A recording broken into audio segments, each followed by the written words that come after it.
Setelah sekian lama ditinggal mengungsi di Puri Pejeng, istri Ida Dalem Tarukan akhirnya melahirkan seorang putra yang diberi nama I Gusti Gede Muter. Sayangnya sang ibu meninggal ketika I Gusti Gede Muter baru berusia 3 bulan.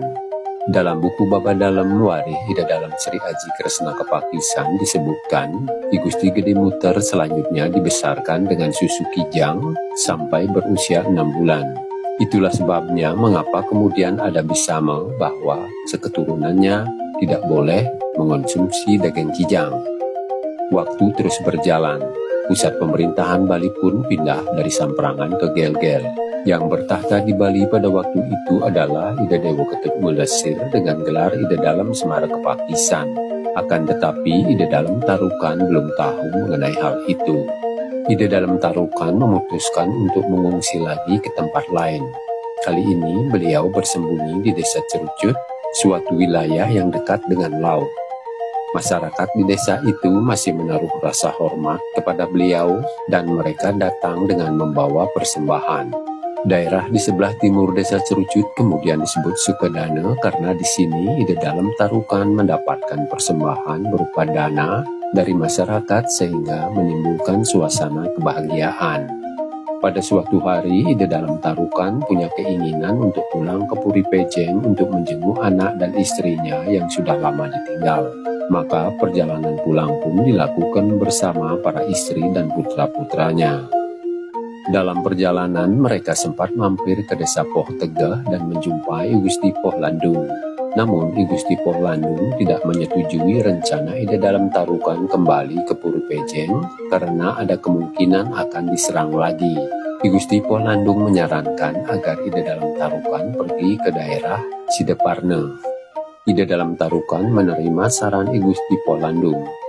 Mereka pun tinggal di Sideparne dan mendirikan pedukuhan di sana. Setelah 3 tahun lamanya tinggal di Sideparne, barulah Ida Dalem Tarukan tahu bahwa adiknya Ida Dalem Ketut Melesir sudah menjadi raja di Gel-Gel dan menduga kemarahan Ida Dalem Agre Samprangan sudah reda karena sudah tidak ada lagi penyelidikan pasukan ke tempat persembunyiannya. Namun Ida Dalem Tarukan kembali berpindah tempat persembunyian. Kali ini menuju ke kaki sebelah timur Gunung Penide, wilayah desa Ambengan. Di sana lalu beliau mendirikan pedukuhan yang disebut Pule Santun karena beliau banyak menanam santun atau tanaman bunga di tempat itu. Kelak di kemudian hari setelah kedatangan I Gusti Gede Pulesari, tempat itu disebut Desa Pulesari. Di pedukuhannya Ida Dalem Tarukan melaksanakan tugas kependetaan di samping bercocok tanam sehingga kekayaan dan kebahagiaannya bertambah-tambah walau berada di tempat pelarian. Selanjutnya diceritakan I Dewa Gede Muter yang tinggal di Puri Pejeng sudah tumbuh menjadi laki-laki dewasa. Suatu saat ia ingin tahu siapa ayahnya. Kepadanya dijelaskan bahwa ia adalah putra Ida Dalem Tarukan.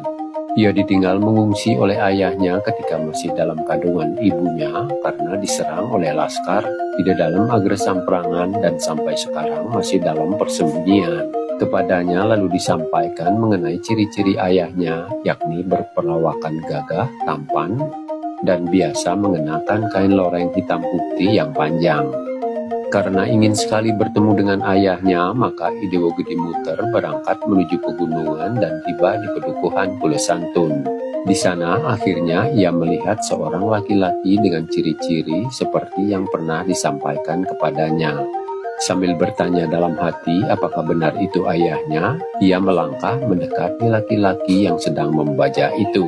Akan tetapi sapi yang dipakai membajak oleh laki-laki itu mendadak jadi liar dan tidak bisa dikendalikan.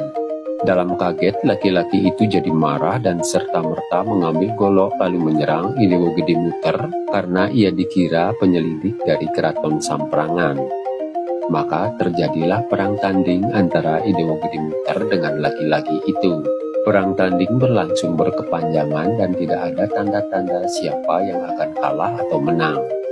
Sampai kemudian terlontar ucapan dari mulut I Dewa Gede Muter bahwa sebagai putra Ida Dalem Tarukan ia akan menanggung malu kalau sampai mundur dari arena perang.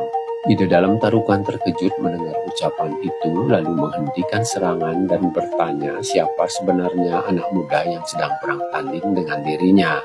Setelah saling menjajaki, keduanya kemudian menyadari bahwa mereka adalah ayah dan anak.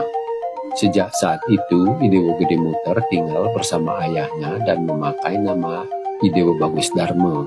Kejadian perang tanding antara Ide Dalam Tarukan dan Idewo Gede Muter didengar oleh para tokoh di Karangsuwung, dan Ide Dalam Tarukan diminta menjadi junjungan masyarakat setempat. Kelak di kemudian hari, Karangsuwung berganti nama menjadi Tampuagan, yang berasal dari kata tampe berarti diterima dan ua berarti orang tua sebagai junjungan. Setelah Ide Dalam Tarukan wafat dan upacara pelebonnya selesai dilaksanakan, beritanya terdengar sampai ke Keraton Gel-Gel. Maka Ide Dalam Semarakepakisan kemudian memerintahkan untuk mengirim utusan kerajaan guna menjemput keponakannya para putra Ide Dalam Tarukan. Utusan itu dipimpin oleh Kiai Kaler, keponakan Kiai Telabah, dengan 200 orang pengiring. Idewo Bagus Darmo menerima utusan itu mewakili saudara-saudaranya. Ia mengatakan bahwa mereka tidak bisa datang menghadap pada hari itu dan berjanji akan datang pada hari yang lain.